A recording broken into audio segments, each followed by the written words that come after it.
Good afternoon and a very warm welcome to all our panelists and guests on the second day of the Banking, Financial Services and Insurance Conclave of the Bombay Chamber of Commerce and Industry.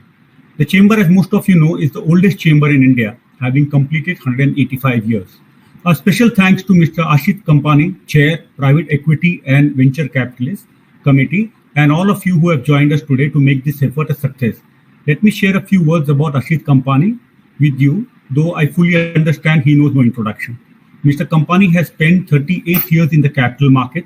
Journey began with family stockbroking firm on Dalal Street to all digital online trading system. During this journey, he spent time with retail, wealth management, institutional equities, private equities, investment banking, merger and acquisition, and now in venture capital and early stage investment and advisory. Worked with JV partner Morgan Stanley and before stepping down as MD of JM Financial. Currently chairman at Cosmic Mandala 15 Group and member of the PEVC committee of the Bombay Chamber of Commerce and Industry. I would like to thank our sponsors, Tata Investment Corporation, Kotak Mutual Fund, Cosmic Mandala 15, and NICAM, without whom this wouldn't have been possible. Without taking any further time, I would like to hand this over to Ashit for theme setting. Ashit, over to you.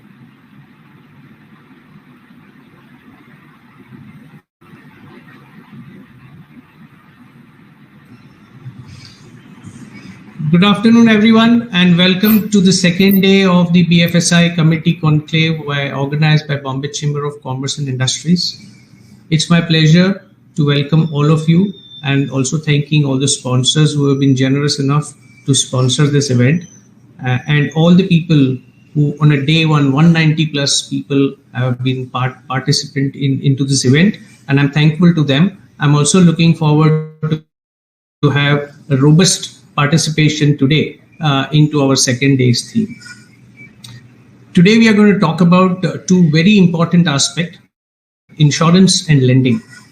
Insurance and lending both are regulated. Insurance is rigorously regulated. Lending is not so rigorously regulated. In insurance, we have seen the life, non-life, health, and now the emergence of the aggregators who has been helping to penetrate the markets successfully with the use of digitization, customer retention, and capability to onboard customers smoothly without any friction.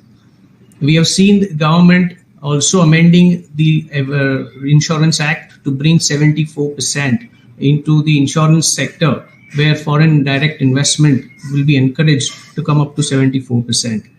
The regulator has also come up with a regulatory sandbox wherein various insurance companies are able to bring in new products by bringing into the sandbox. And once that whole process is complete, they are able to start the product sale very quickly and digitally as well as in the distribution channels. So key issues which we are going to address today in our panel discussion followed by my address is going to be what is the role of digitization, how the regulations have evolved, and how the customer journeys have become more and more frictionless over a period of time while improving the penetration across the country and improving the capability to bring all kind of insurance products in various forms, various shapes, and also the claim management which has come up to the curve. But one more thing which I would like to bring it to your attention, last 3 years, the insurance industries did not see any new players. Let's hope incrementally we see some more new players. The new product which insurance industry is looking is pay-per-use, OPD, cattle insurance with technology, agri products, etc., and which is increasing the penetration of insurance across the country. On the lending side, we're going to have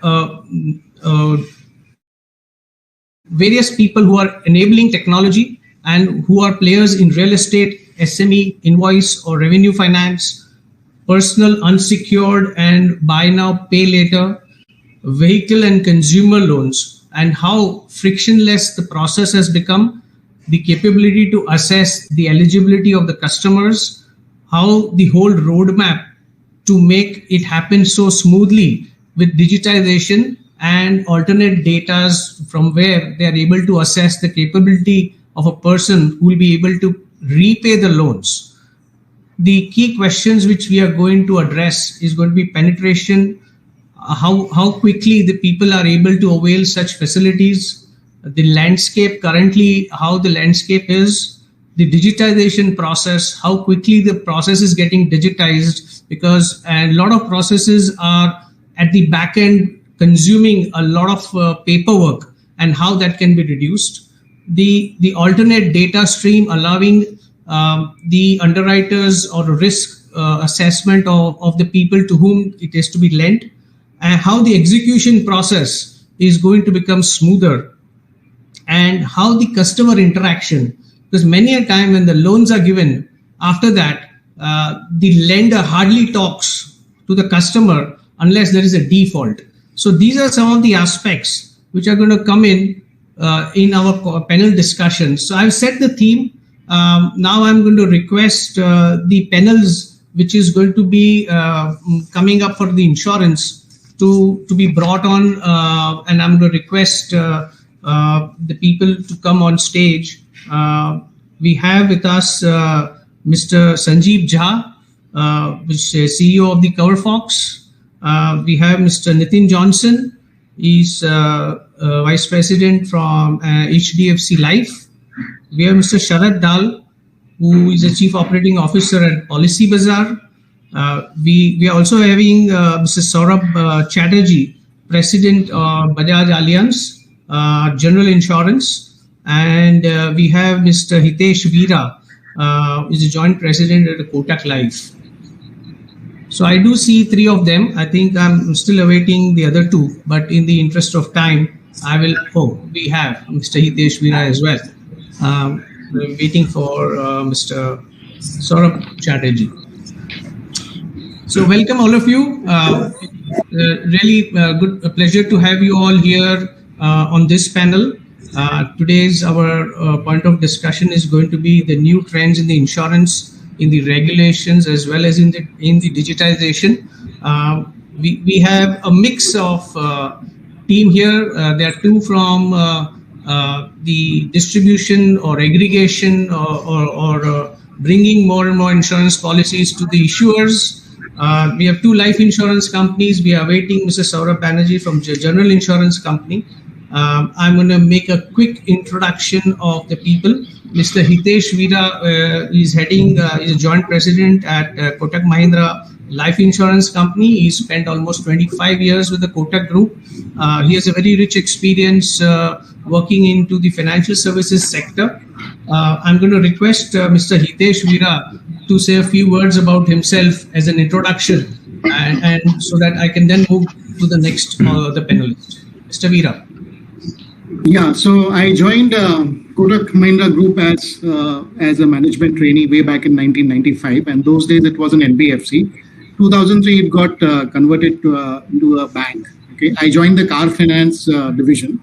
Okay, as a management trainee, worked in the car finance division. In fact, oversaw the joint venture between Kotak Mahindra and Ford Motor Company, and was heading operations for Ford Credit as well as Kotak Mahindra Primus.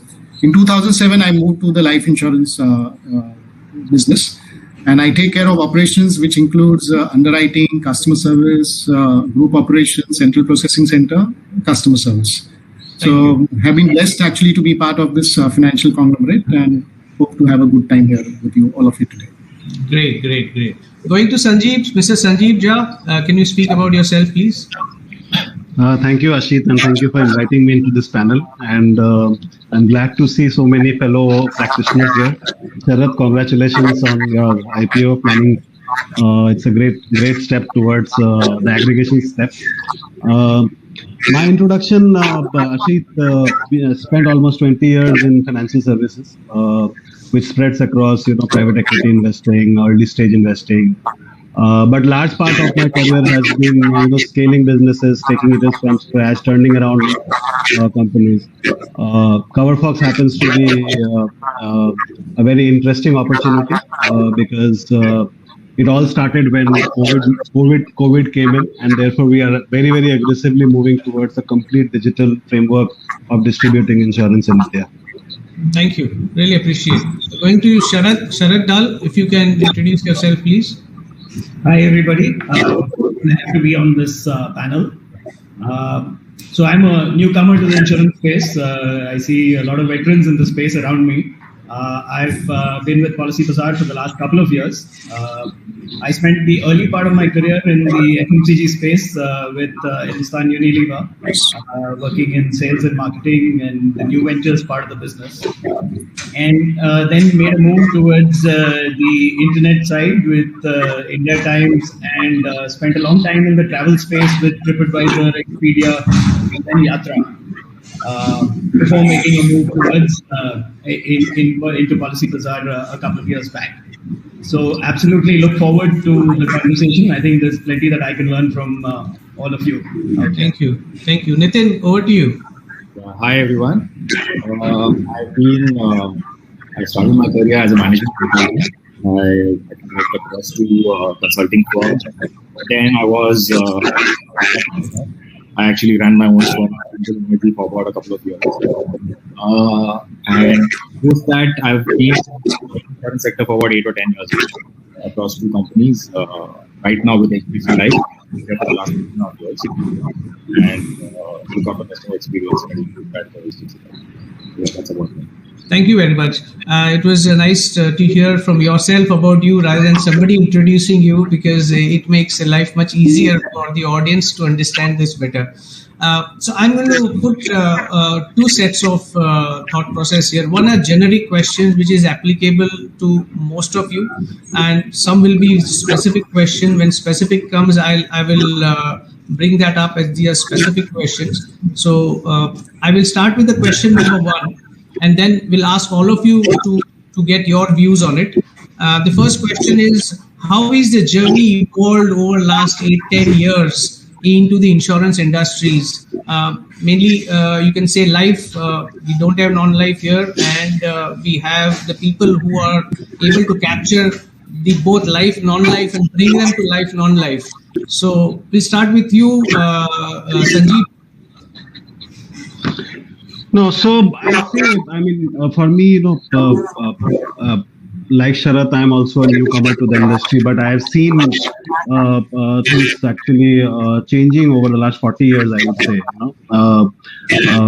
And almost like 40 years ago, the entire insurance industry was largely run and operated by government, so PSUs, LICs, and all of those were there.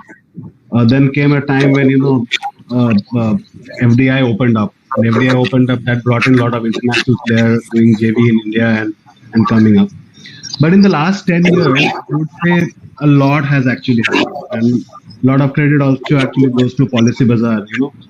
What they effectively did was they brought the agents from the street, and insurance has largely been sold through feet on street prior to all of this happening. Right? So brought the agents from the street, brought them into a call center, digitized that entire aggregation space, and bring all the things at one place for a consumer to select, choose, and buy. I think that was a great transition that was happening. That led to many of the new age insurers also come in, like Acko, Digit, etc. And also the certain set of insurers who came in between. So 20 years ago, like Kotak, for example, or HDFC Standard, for example, Star Insurance, etc. So there was a fast drive towards most of these people to directly reach the consumers and see how quickly things can actually get digitized. I think we are at a point in time where, if you look at the overall penetration of insurance in India, it's hardly less than 4% in terms of GDP, right? And whereas compared to lending, it is very, very small. There are two things that must happen from here onwards. One, there has to be a concerted effort by the regulator, by the manufacturers, and the distributor to find a way to make it completely seamless for the consumer, because you have to eventually expand the consumer base. So if you don't do that, you'll always be under-penetrated. So digitization is very, very important. Regulator has a large role to play in digitizing, and we'll cover that as we talk about. So those are my thoughts. Oh, thank you. I think there is a some buzz which is coming out. So just check at your end if it is coming out as a loudspeaker, or you can mute yourself and answer the question when your turn comes, because a lot of people in the audience are finding very difficult. Yeah, I'll mute. Actually, I tried muting, but I don't think that's the problem. I don't know. Yeah. Okay. Now it has gone. Okay. Yeah, actually, yeah. Yeah. So Nitin, coming to you, what are your views on how the insurance industry has evolved in the last 8-10 years? Yeah, actually, the time frame that you mentioned of 8-10 years is pretty apt, because I distinctly remember this was sometime back in, I think, 2013, when in my previous company, we were sitting and discussing as to how, when we did a kind of a round of branch offices across the country, we realized there was so much paper floating around. And I still remember, my CFO telling me, just make it wing-to-wing paperless. Okay, and that was the start, and the industry has evolved a fair bit, because just 8 years back, we were still selling insurance by getting customers to fill a paper-based application form. And actually, the customer would never fill, the customer would just sign. And, the agent would be all likelihood saying, "Achha, main bhar dunga." From that day to now, I think the journey, the first hump that we had to cross was, I would say, in terms of just convincing internally and convincing even our distributors. I still remember it was more difficult to convince, let's say, agents than to convince, let's say, a large bank, right? So it was much easier to convince the bank to say, let's join forces, let's join hands.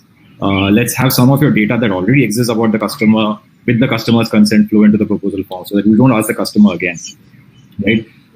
These were things that were done, and I think the change that happened in the offline distribution world itself, it happened in a matter of a few months.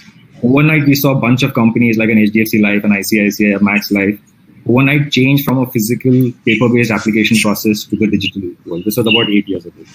Around at the same time, or maybe a little earlier, we also had the completely self-sourced digital journey for customers, right? Those who could go to the website and just purchase a policy on their own. I think that was probably the inflection point. And after that, and even at that point in time, I would say this was the purchase journey. The service journey, the questions were saying, okay, what are simple transactions that can happen digitally? And complex transactions, don't even think about it. Let the customer come into the branch, or let the customer call the call center. From that, today, I think it has been a gradual evolution in the service sphere, at least. And we do not see any transaction today that we cannot think of, a digital format for. Literally, there is no transaction in the service side, at least at HDFC Life, that does not have a digital avatar to it. Even something like surrenders, which ideally a life insurance company really, I would say, really wary of, and would want a customer to speak to someone, we have like a digital version for it. So I think 8 years ago probably was the inflection point, and for purchase, definitely, I think we've not looked back since. And for service, as I said, it was more gradual over the last 10 years. But today, at least from the last 2 years, I do not see even a single transaction not having a digital format. And even consumers, during the lockdown especially, we definitely saw a large share of transactions in digitally. And a lot of them have not gone back to branches or gone back to call centers. Okay, Sharat, over to you. So I think the single thing that has changed, in the past 10 years has been really around technology. And I think that, while the sales process has definitely got far more digitized and moved to an online kind of format, as a customer, I can pretty seamlessly make a transaction today. I think there's there's a fair amount of pain which is there after the booking process is over. And I think that's the area which is, if we really look at penetration of insurance in the country and the aspects around it, I think one of the aspects which will drive penetration is the ease of, buying and being serviced insurance. And somewhere there is an area of simplification as well, which is there. I think it's an extremely complex product. I mean, I've been 2 years in the industry, completely get it. So clearly, as a layman, as a consumer, it is a highly complex kind of product, which makes it a little intimidating. And somewhere along the way, I think technology is going to come in to help as far as the service side of things are concerned, to make it far more seamless and pain-free as far as the customer is concerned. And I think that's kind of will move the market to another level of penetration. Sure. Hitesh, what's your views? You're on a mute. Can you unmute yourself, please? Yeah, I'm sorry. Okay, let me answer this question and break this into three parts, my answer. So first is, let me cover the products actually. If you look at, September 2010, in my view, was a very big inflection point for the entire insurance industry. And that month, we had the cap on charges circular. What that circular meant was that the margins that you have, as an insurer on the unit-linked products, okay, there was a cap which was put. And as a result, we've seen a significant shift, not just Kotak Life, I would say, but the entire industry. There was a big shift, from unit-linked products to traditional products, which kind of moved the industry to pure risk business also. I would say that, in 2010, almost I would say 80 to 85% of the business that was happening that time was purely unit-linked, business. Okay? And now, as we speak, actually, we see that protection, of course, it's the buzzword now. Everyone is looking for a pie in protection business. Not only that, traditional business, which is typical traditional insurance, okay, that also is occupying a significant share. Unit-linked business is there, but I think primarily the focus is on protection business as well as the traditional business. With respect to processes, I think both Nitin and Sharad and even Sanjeev covered it very aptly. Big change. In fact, not just 10 years. In last 3 years, one is witnessing a big fundamental change in the way the business is being serviced. Okay? So I think the others have spoken enough, so I'll not delve much into it. I'll probably talk about risk actually. 10 years ago, probably, if I look back, the kind of information that was available, to an insurer for underwriting a business, compared to the kind of information that we get today, it's far more information is available. It's available very easily, actually. So earlier, primarily, we had to rely on, the customer for him to give documents. We had very, very traditional, I would say, very, very primitive kind of modes of seeking information from customer. Today, a lot of information of the customer is available actually without even the insurance companies to get in touch with the customer and seek that information. A lot of information is available online. An example that I could give is, let's say I would need an existing cover of a customer. I had to kind of ask the customer 10 years ago. Today, that information is available to me on a platter actually, because I have information of all the insurance policies that he has taken. This is just an example.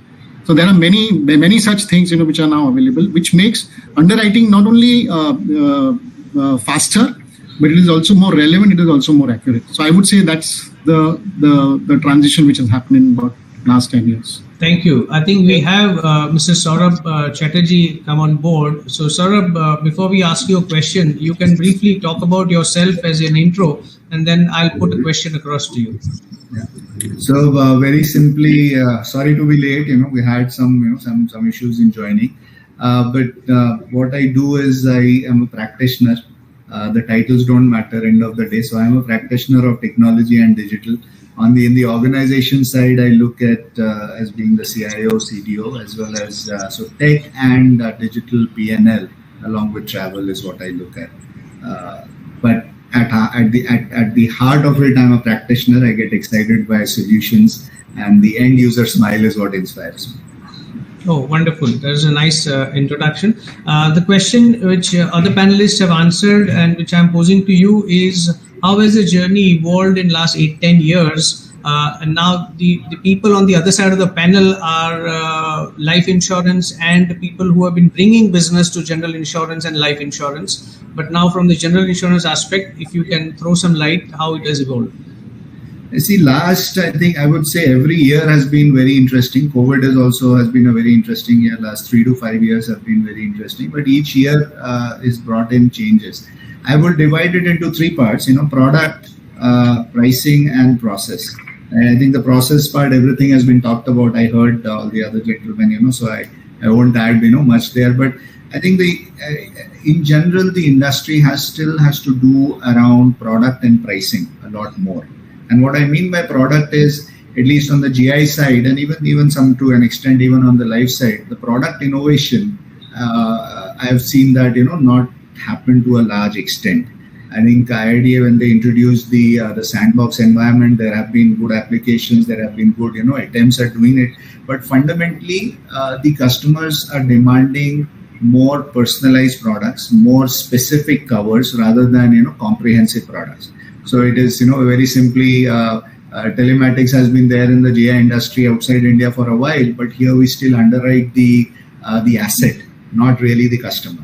Right? So things like that, and it's catching up. It's not that that it's not happening in India, but it is happening. But product has to be more modular. Product has to be more cover based rather than comprehensive, and therefore it has to be more individualized and personalized.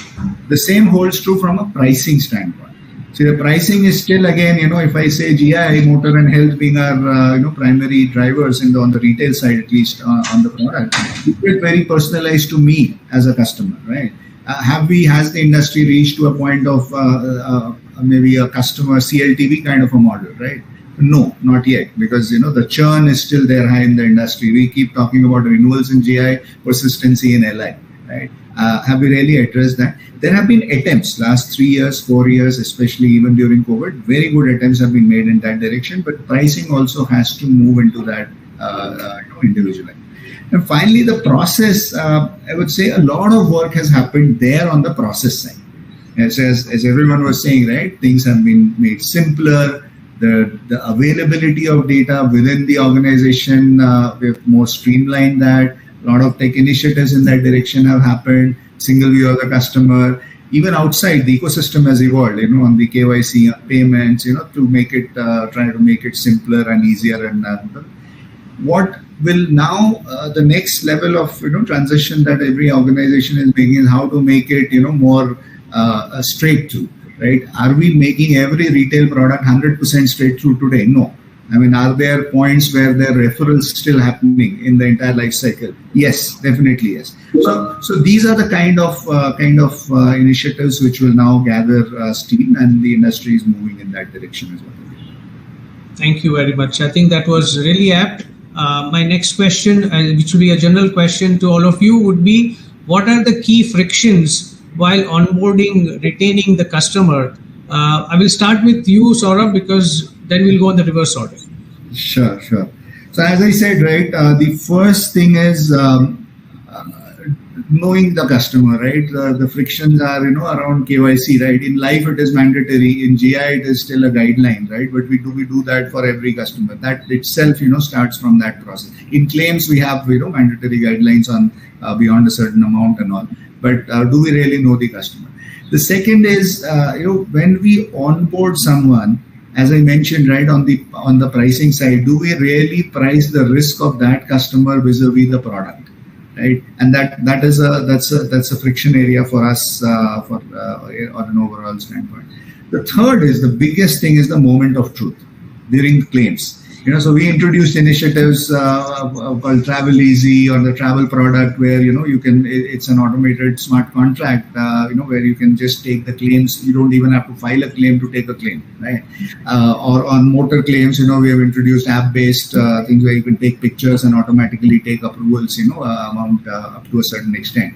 But the moment of truth around claims, I don't think is still very frictionless, and there are areas there where we need to work on. A lot has happened in terms of machine learning and algorithms come in and try to make it as seamless and straight through as possible, but still that has not happened. In general, I would say from an insurance standpoint, if you just boil down into claims as one area, and the second area I would say is engagement. Right? Insurance companies, we introspect on, do we reach out to the customer through their entire life cycle, right? Life stages, or is it about selling? Is it about obviously at time of renewal, or at time of paying the additional the next year's premium? And along the way, if obviously the claim is there, then typically the customer reaches out to us, right? But beyond the initial welcome calling and all, what is the engagement that we are talking about? There is so much scope around developing, not just owning the customer, but developing, and sort of an adjacency with the whole ecosystem coming in. other companies, other countries, it has already happened. Look at what Discovery or Ping An or things like that have happened during COVID times. Even on wellness has been allowed to be put in, right, as a specific product offering within the health ecosystem. But I would say the ecosystem play is something that that is a lot more thought, and it's moving in that direction. But today, that's a friction. Thank you, Hitesh. Over to you for this question. Yeah, so two specific friction points that come to my mind is one is medical underwriting. See, if you look at what is core to the insurance company underwriting, anything that you any risk that you onboard, actually you have to probably possibly do proper underwriting actually. And I would say underwriting, if you look at it, one is financial underwriting, so just to rule out the moral hazard risk. The other one is the medical underwriting. Now, in India, unfortunately, you don't have medical bureaus. In many countries which are a little mature, certainly in mature markets, you find medical bureaus where you have the medical information of the customer readily available. In India, it is not available like that. On top of it, people who do medicals, they are not, on occasions, very organized. Of course, they are digitized, but they're not very, very organized. So information is not easily available, and that is a very big pain point. Particularly now, industry is focusing so much on protection business. There is a big need for, I would say the industry and generally the ecosystem here in India to address this particular issue. So it is a friction point. Customers are not willing to go for medicals. They don't have time to go for. In addition to that, you don't have an exhaustive network. Of course, it is there in tier 1, tier 2, but tier 3, tier 4, you still have challenges in kind of doing medicals. Okay, so that it becomes a friction point, getting the customer to go to a medical center and conduct the medicals. Home visits can be done, but if there are tests, like a treadmill test, you have to insist on the customer to go to a medical center. And I think another point is claims. Claims, particularly with respect to early claims. Any insurance company will always be very, very skeptical if there is a very early claim actually, and which is where you have some friction. The customer would not like it actually, and you have the insurance company, wanting to investigate thoroughly before paying off the claim. So I think these are two friction points, which, in my view, the advent of technology certainly could be addressed. Just a matter of time before these two areas are also kind of, I would say, addressed by the advancement in technology. Sure. Sharad, over to you. You're on mute, Sharad. No, sorry. Looking at it from a customer point of view, I really think that this is a product where I keep telling people that you pay your money to buy it, but you still wait for somebody to say, okay, you can have it. Yeah, which is quite different from anything else that an individual buys. And the process of from paying to actually getting the policy is the biggest pain point as a customer. Where, like Hitesh mentioned, the whole process of the whole medical process has many breakpoints in it. Speaking of us as an aggregator, there is the customer, there is us, and then there's the insurance company. And it would be wonderful if that process of the medical reports, the response, etc., all of that was seamless and could go through to the customer seamlessly. But there are many breakpoints there, though everybody's working really hard to try and make this a seamless process. I think the second place is in the area of claims, which is finally, I've sat in many customer researches where the only thing that people talk about finally as to why you're not buying a policy or not buying an insurance is, will I get a claim? Finally, yeah, and I think there could be a number of historical reasons for some of these things, but I think the industry is moving in a direction where clearly everybody's identified that this is a massive issue for customers, and from a brand point of view, you really want to make sure that you are driving a very seamless claims process. Again, here technology is in many of the spaces coming in handy, especially on the GI side, to help as far as making that process far more simpler.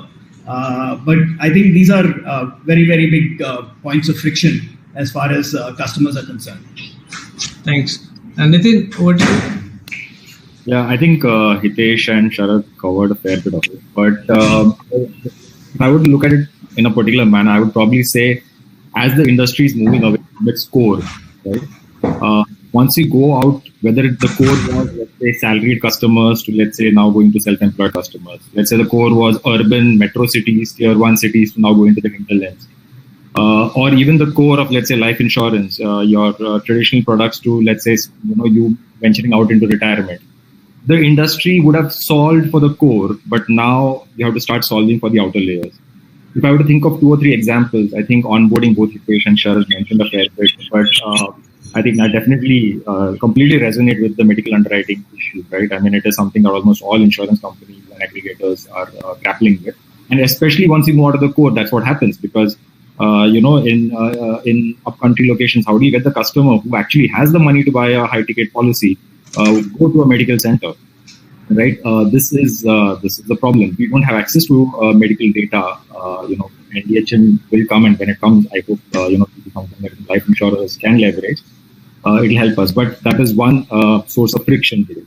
The other example of moving away from the core, I would say, is, let's say, like I said, initially, this industry, at least the private sector, was very focused on ULIPs. And like Hitesh mentioned, September 2010, we moved to traditional products. And then somewhere around 2013 or so, we started gradually making the shift towards term products. Now, in the last few years, a few of us at least are moving towards retirement. And one of the things we discovered about a couple of years back is you have your senior citizens who need to get their life certificate every 1 year or every 3 years, depending on how old they are. And we said, why does this person have to come all the way to the branch to actually get a life certificate? Today, there is a technology that is available that can, ease it out.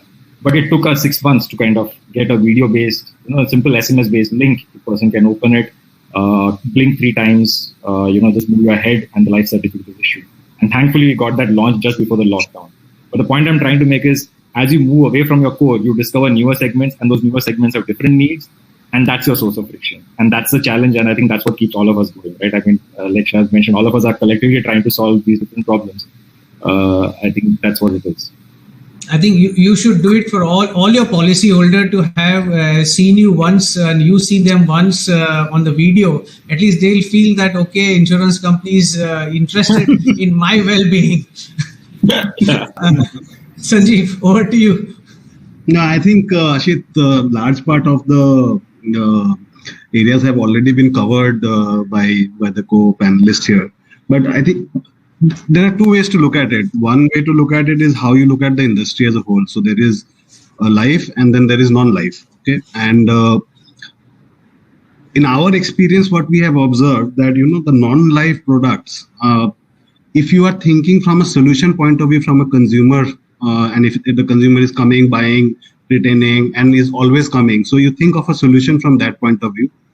Most of the non-life products, except barring little bit on health, can actually be digitized and can be made extremely commoditized.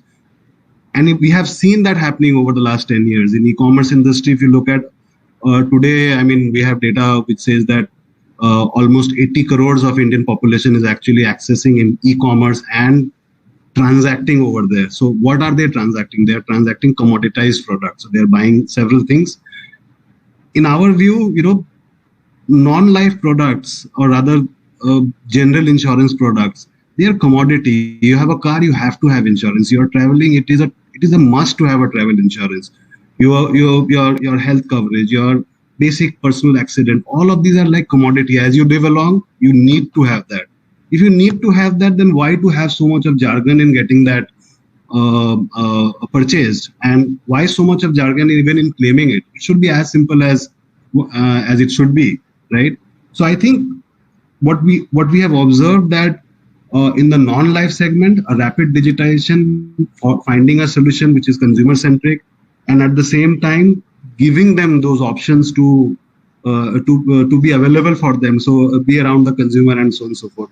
That is happening quite a lot, and if that continues over the next few years, I think that will solve large part of the problem in the non-life segment. In the life segment, unfortunately, it is largely dealt, or the claim largely is around the uncertainty of that person living or not living. I mean, whether you're buying a term insurance or you're buying a simple endowment or unit linked or whatever, right?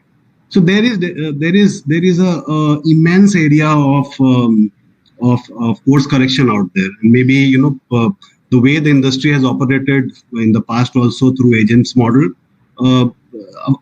there has been instances of huge frauds happening. So people have already covered people who are dead, right? So how do you bring that entire ecosystem under a unique identity? So in lending, for example, if you have your PAN number, any lender can go to any of the credit rating portal, put the PAN number and get the entire history. So there is a way in the life business, uniqueness of the customers can be found out first. If that happens, then I think the rapidness of digitization will also increase over there. It is at this, so all the other problems relating to medical history, going to checkup, doing this or doing a treadmill test, or all those can get digitized if one thinks of it being under a unique identity, the way you have in lending industry. I wanted to check this, that if a person's health is able to be monitored and monetized in a systematic way, still the life insurance companies require them to go and do a treadmill or do certain tests and stuff like that, or that can be avoided? See, unfortunately, health is regulated very differently than the life business. But they're both interconnected. They're not interconnected. Though you have the same guy who is writing both the framework. No, I'm talking from the individual point of view. My health is interconnected with my life insurance premium. Now, yes. Assume that I have bought a endowment product 30 years back, and I'm paying premium, and I have that money available with me, but my health has deteriorated in the meantime. Right. Now, how do the insurance company assess my risk? Kal subah mein ukal gaya. Once I'm not say that it will happen, but then the insurance companies will still investigate about me. See, I had this problem. That is why I'm saying my wife expired due to COVID on 28th of March. And Life Insurance Corporation took 6 months to pay me. I didn't know why. COVID is a reason, investigation is a reason, repayment is a reason, whatever the reason is. But they took 6 months to pay me. So the point is that if we are able to get the data points on a regular basis from the customer, be it life, be it health, and if the person remains healthy, his premium or her premium should come down. Yes. Or if they are not so healthy, naturally the premium should go up, and that kind of a flexibility should come into the picture. Even it should be on a 6 monthly or a yearly interval where they should enjoy. No, Harshit, absolutely. I think, sorry for your loss. I think this is something that even life insurers, I think we are already in discussion with the regulator on this. A snail space, for lack of a better word. If you look at the Insurance Act, premiums need to be a level premium. That's something that we speak about, and that's something we need to kind of, I would say, modify before we can build something like this. Even today, health ecosystems, health insurers can leverage. There are guidelines around it. I think for life insurers, those guidelines are awaited. But this is something that is absolutely on top of mind for a number of life insurers, including for us. And we are in discussions with the regulator to figure out how we can actually monitor a customer's health and maybe give a discount on the premium that we charged the previous year if the health metrics are showing. And even Saurabh, I wanted to bring you in because from the health insurance aspect, this would help a lot. Well, it's already happening, Ashit. First of all, sorry for your loss. I didn't know that. But see, specifically on if you look at the last 1.5 years back, the sandbox, right? There were all, if I'm not wrong, there were 4 or 5 different applications from the GI side, which specifically talked about the regular health monitoring, whether through a health device or a band or whatever, and then tying the insurance, both the future premium as well as the benefits attached to it. So there were a product that we had filed in close coordination with a partner called Voki, where we looked at the both the copay as well as the renewal premium.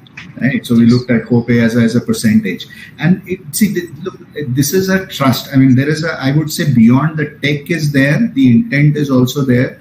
And both the organizations and the insurance companies are moving there, and the customers are demanding it. But the biggest thing here, Ashit, I want to point out is the industry, is bleeding through its nose, whether it's on the GI or health side, trying to pay claims. The intent is not, about not paying the claims. The problem is that 5-7% fraud or whatever that percentage fraud deters the experience for the remaining 90-95%, good set of people. The only way to do that is that, we talk about insurance being a contract of trust. If we are able to get data and the consent, right, and with the privacy and all coming in on both sides, and then marry that together along with the tech, in an ongoing way, then obviously this problem will be solved, and it is inevitable that we will all move in that direction. Whether it is health insurance, whether it is other set of insurance, that's life, it is already happening. And the band and the devices, that many companies, not just as on a regular basis, this is monitored. I think going forward, this will just expand in scale. Is what I see. Sure. No, I think great. One more question which I had, it is for the life insurance companies. Is that the people who use the endowment product or the ULIP product is a dead money which cannot be monetized. So take an example. I think if you can go on a mute, because there's a voice which is coming out back, please. Yeah. So if you think that if this product can help customers to retain or have a very delightful experience, for example, if somebody has a 30 lakh of rupees worth of endowment product, if that can be monetized in a less than say 1 hour or 2 hour to be given a loan as a collateral, that will change the way, because if somebody is not having a good health and has to get admitted to a hospital, first of all, he has to go to friends, families to beg for money. He said, I need money. Now he has a dead pool of money already in form of a life insurance, which can be monetized. He is not in a position to go to any bank or a life insurance to complete the process, which takes between 48 hours to maybe 6, 7, 8 days for that money to come to him into his bank account. So if this whole process can be done, which can happen in a jiffy, which will change the game for the people to have more and more life insurance, saving product, health product, and all combined together, and plus know that how much he or she will be able to take a loan in case of any worst case scenario. Actually, it does exist today, Ashit. So I can speak for HDFC. Our loan code creation today takes 15 seconds.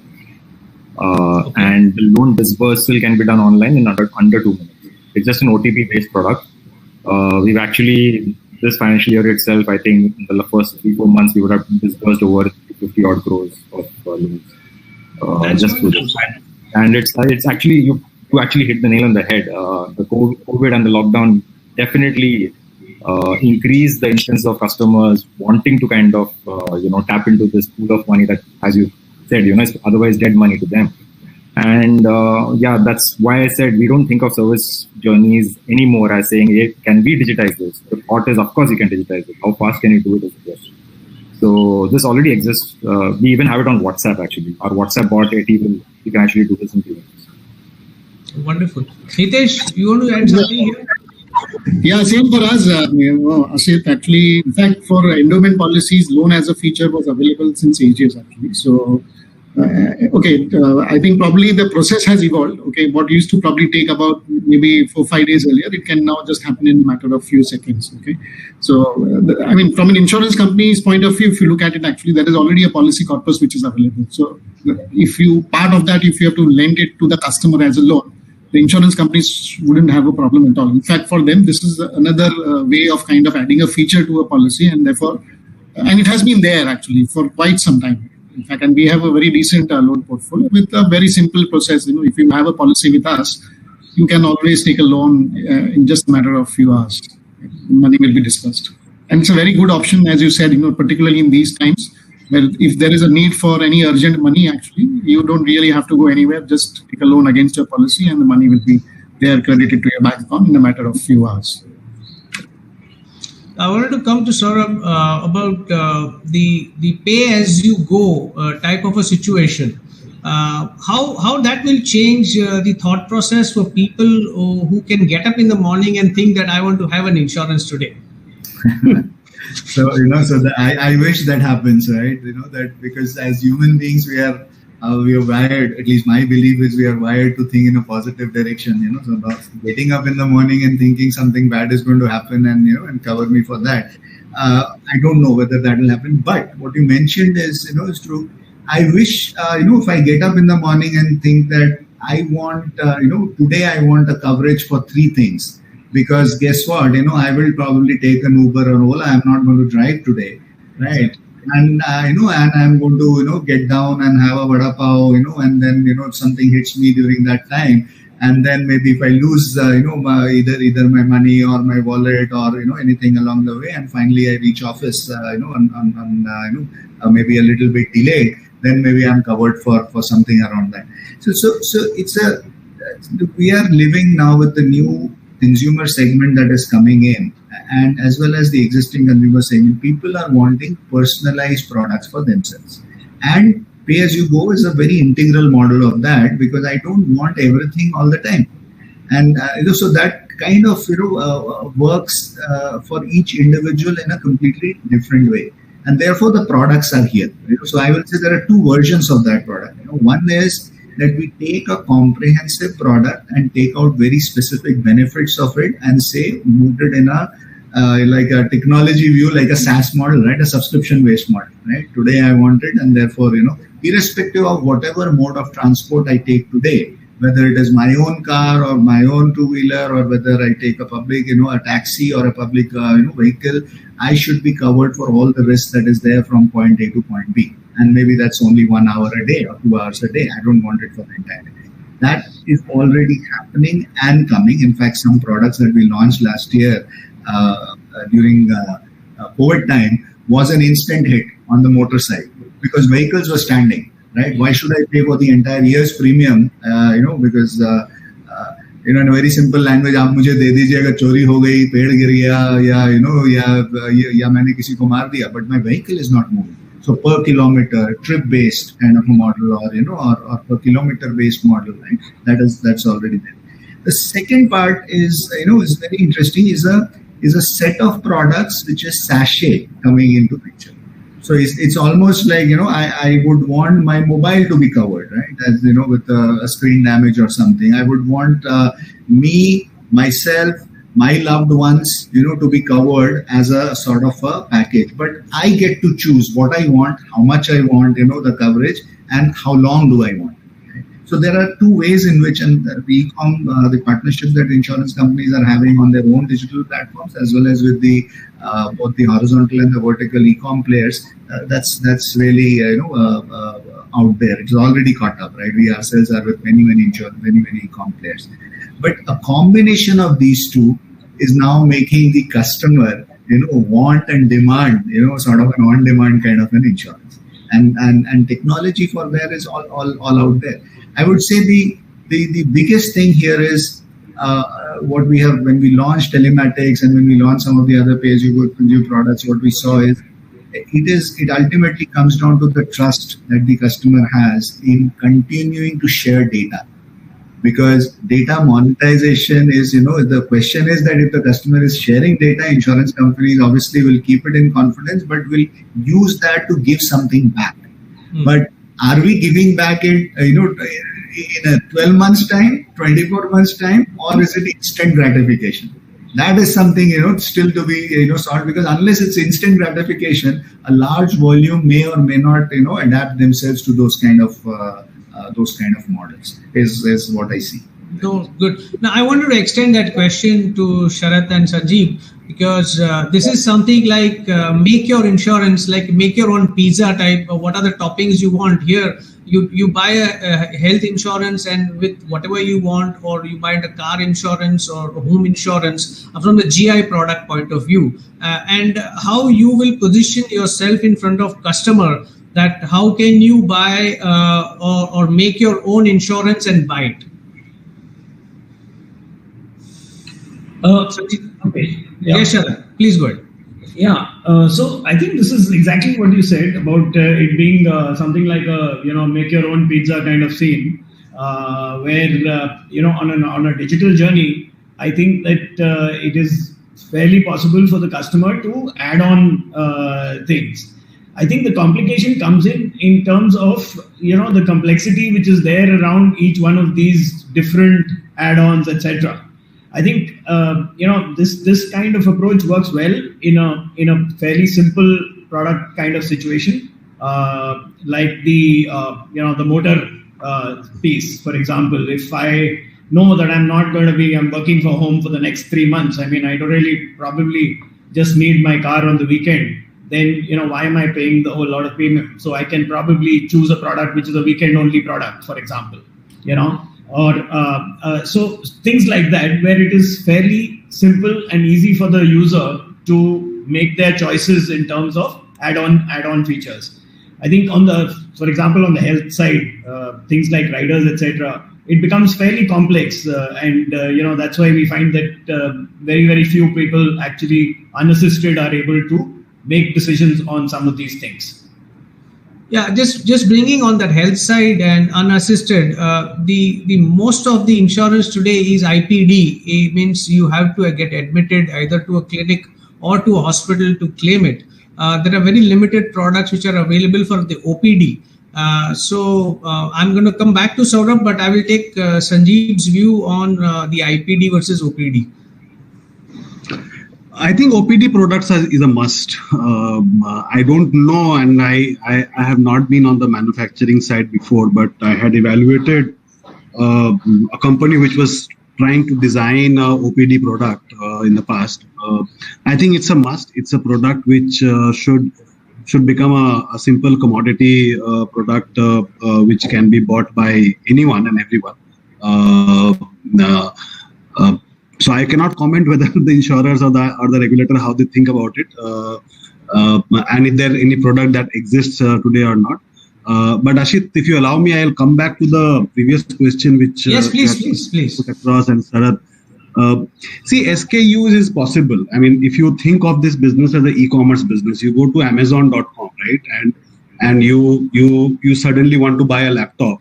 And the moment you search HP Pavilion, whatever laptop, you get probably 300 different forms of SKUs, or more than 300.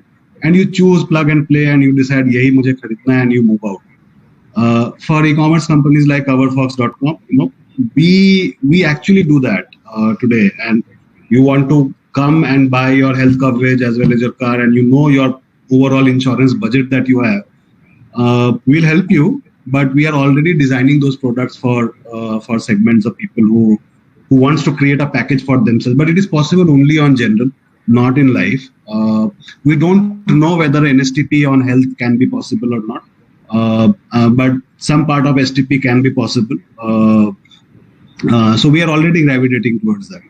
Wonderful. So, Saurabh, coming back to you, I think this would be a pat question which you would like to answer. I would like to point out, so as Sanjeev said, right, STP is possible on health, so it depends on, obviously, as an insurer I will always say it depends, right, but to be fair, there is a percentage of cases which are continuously increasing on the straight through side, and it is possible to do that. Look, from an insurer standpoint, I'll say two things. One is we have always thought of products as as a comprehensive product covering everything in the risk. Now, what the customers are demanding are very specific covers. What we have done, and I'm sure all other insurers have done, we have taken products like health, we have taken products like travel, we have taken products like motor, and done a modular filing in various stages. Today we could have already gotten that approval. There are others who may have gotten that approval or in the process. But now we have taken the entire product and put modulars like Lego blocks, right? I can't simplify it more. I won't say it's exactly like Lego blocks, that you can make anything out of it, but largely like Lego blocks.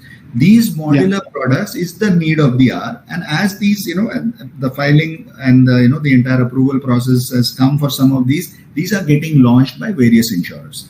that will take care of some of these demands of, that we are seeing in terms of, choose your, what do you want to choose and how do you want to choose. From an OPD standpoint, COVID has been a watershed sort of an event, in insurance. While on one side, the amount of claims has really shot up, right? Both, the industry started with products which were more benefit-oriented products on COVID, where you get the money even if you are either in the hospital or or even at home quarantine and all. There has been an enormous amount of claims on that, right?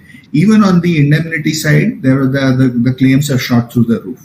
But what has happened is the wellness component has very seamlessly come into the entire picture. So now, as you asked, right, along with IPD, the demand is for OPD. And look, it helps the insurance companies. What we don't realize is the healthier my customers are, it's finally a law of numbers, right? Large numbers. The healthier my customers are, and if I can engage with them on an ongoing basis, I would make, obviously as an insurer, right, it would benefit the customer and it would benefit me in the long run. So IPD, a short answer to your question is, it is already in various shapes or form as an additional service as part of, built into the wellness component, where people are giving either discounts, building in discounts, for their doctor visits and all that, or, they are trying to build it into the core product now, so that it will become an integral part of the overall health, owning the health of, of the customer jointly along with them.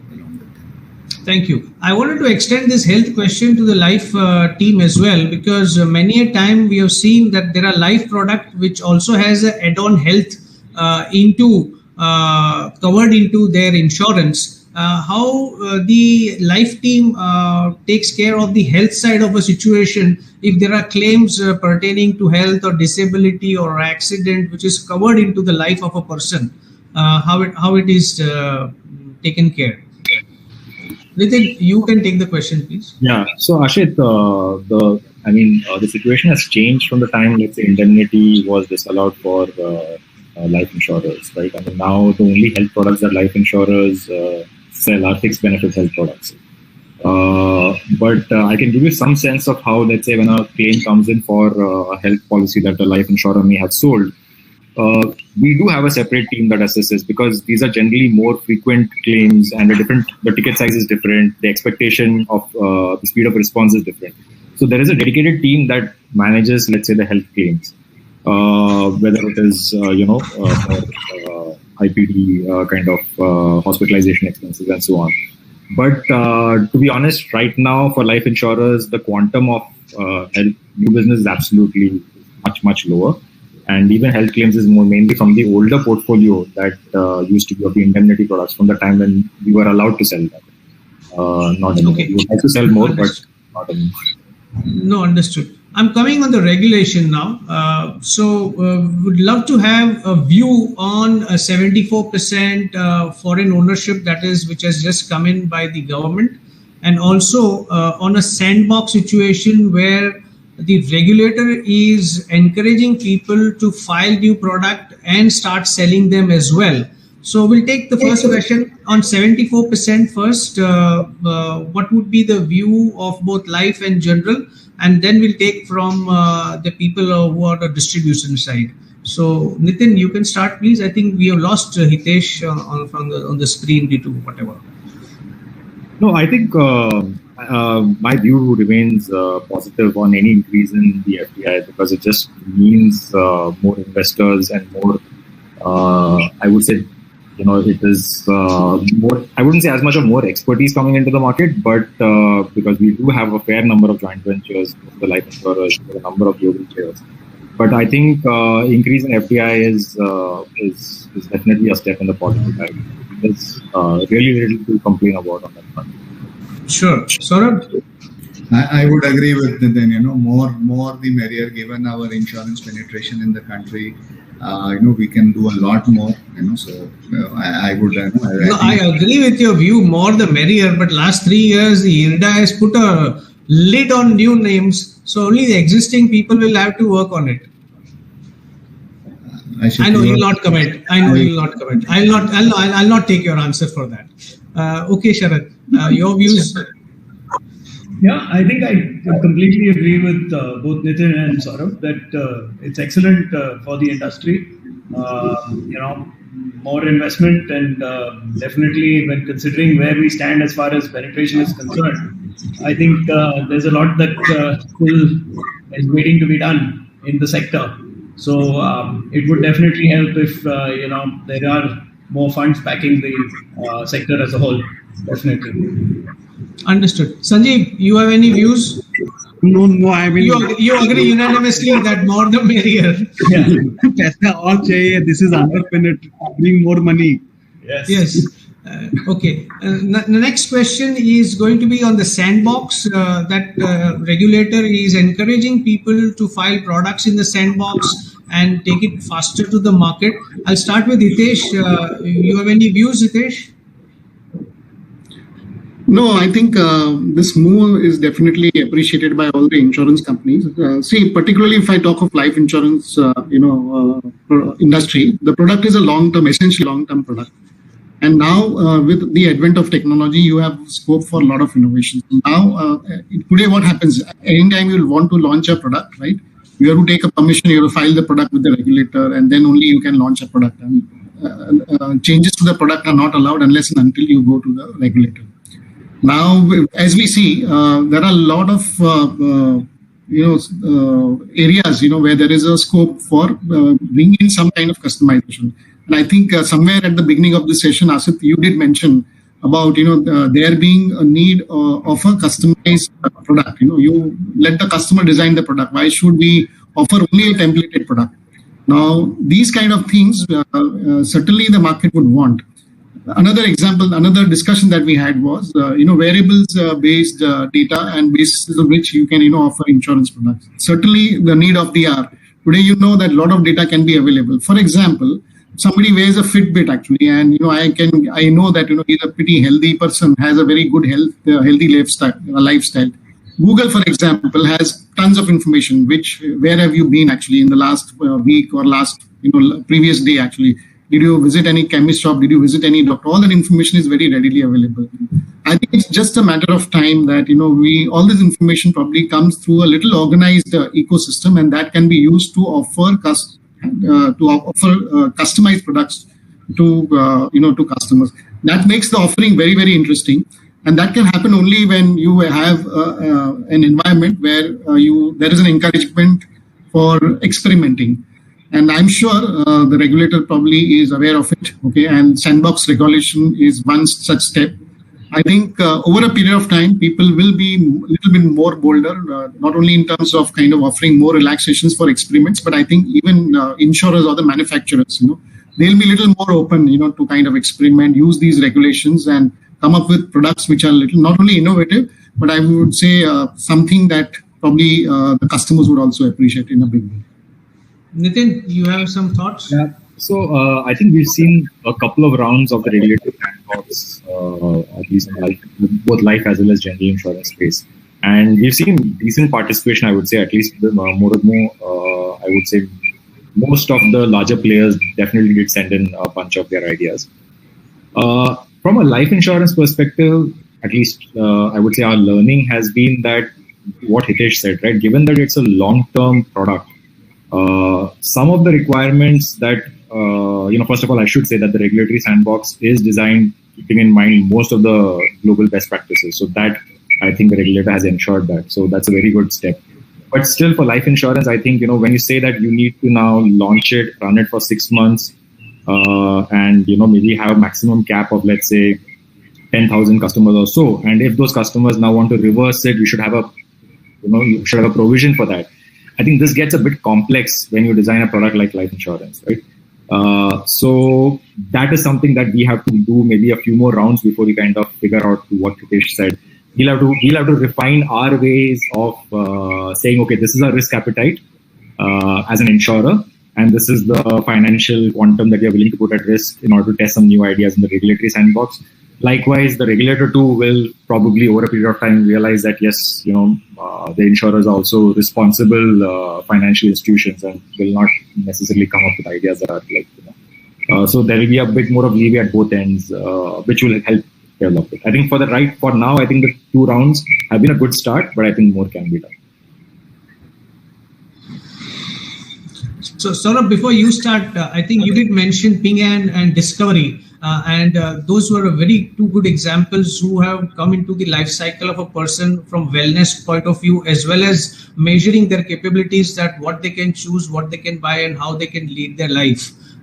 So if you separately can take that question, that how you think that general insurance can evolve besides a sandbox environment wherein you are able to get new products out very fast. Sure.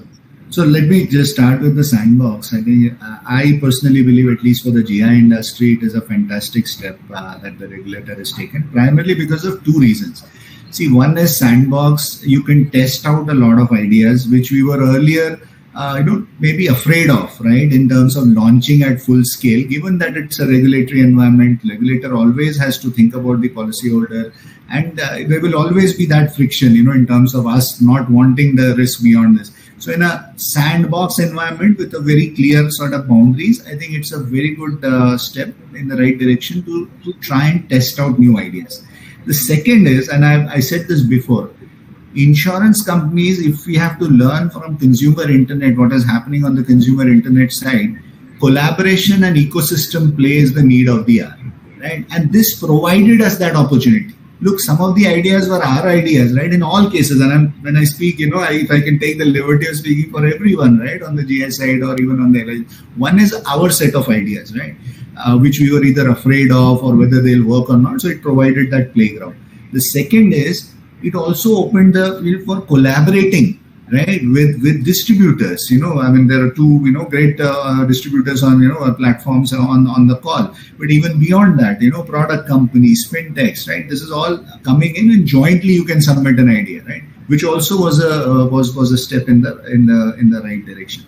The third is that the regulatory sandbox, I think the first 2 times it was new. First time it was new for the industry. Many people tried out. COVID happened after that. I think there are certain things that are suggestions that have been given back from a regulatory standpoint as well, which things like Nitin talked about, right? Extension, 6 months, then maybe another 6 months, maybe trying it for a year or 2 years, slightly longer term, because there are products which will take that much time, right? And even the customers are wanting to know more about it. Right? So from that standpoint, I would say it's an excellent step in the right direction. When I talk about Good Doctor, Ping An Good Doctor, or Discovery, or Prudential's Pulse now, right? I believe again the same point around ecosystem play for insurance companies is here to stay. There is gone are the days, the belief where we say that everything we can do on our own. Right. There was a time that insurance companies started doing things on their own. Then there were, some like us, which we said that from a health insurance standpoint, we'll be in-house, insource the TPA, right? Because we said we could run it, at a much, better scale, much, more optimized cost and all. The time has again come when we talk about, while we are OEMs and we want to retain the customer, right, of insurance, OEMs of insurance, and while we want to retain, there are specific areas of the ecosystem where we need to go adjacent, take help, and and work with those kind of industry. And if you look at even at a Bajaj Finserv group level, what we have done is from our health company, health services company, we have something where we take it has already been launched in the market. So we take help from them, right, in terms of can we use their services and provide that and try and bundle it, in terms of whether in the product and all. So it has not started, but now what we have done is we have put that into the wellness component, as I mentioned, right, and filed it as a product, right. And then as it comes in, the approval, this starts. This is how the ecosystem will build, wherein standalone specific services join with the OEMs of insurance and then work with the customers to build it over a period of time. Not that we are near Discovery or Ping An Good Doctor or at scale, even on what other companies outside India are doing, but it's the need of the hour, and it will happen. Yes, thank you. I wanted to cover the 2 gentlemen who are in the online and aggregation business.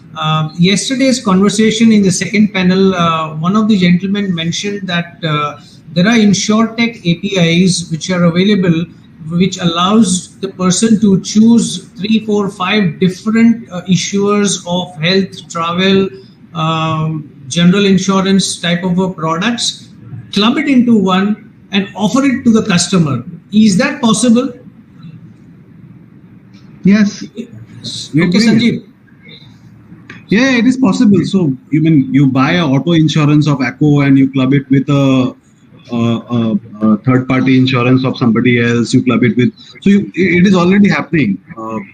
One can do and give it to the consumer to choose and buy, and add on to the. And I think Policybazaar also pioneered that, and it's happening.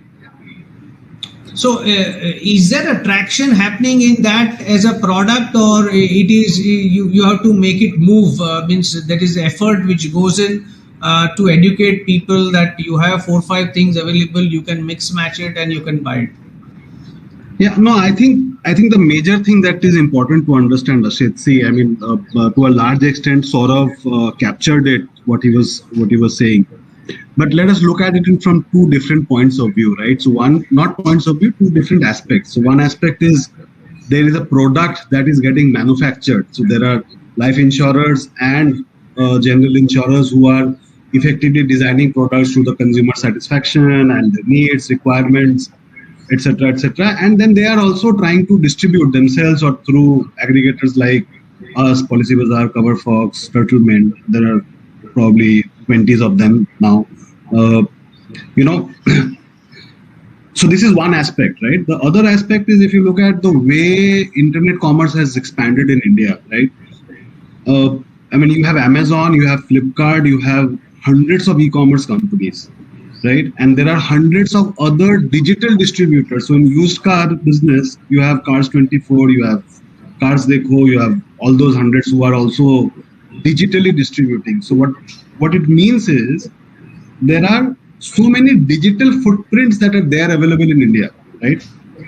But if I look at the way regulator is trying to allow us to sell, be it the manufacturer or the distributor, there's so much of jargon for us to connect with a digital infrastructure. And for example, if we want to go and sell products on Amazon.com, right? For Amazon to sell today, they have to become a corporate agent of Bajaj Alliance. They are a corporate agent of certain other, and they are selling only that product.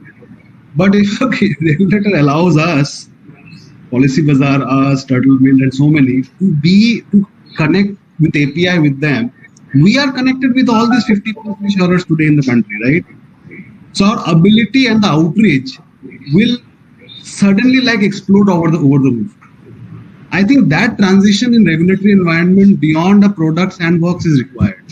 Unless and until you enforce distribution, which can be done easily, it will be a very slow progress.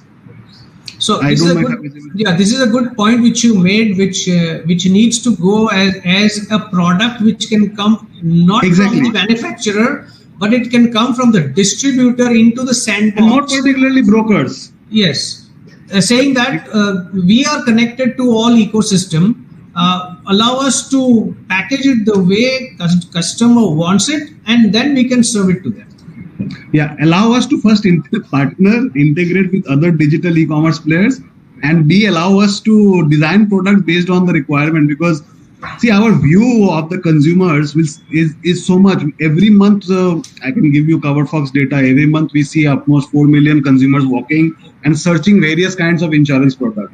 But eventually they are buying only limited. Why they are buying limited? Because my ability to design according to their needs is very limited.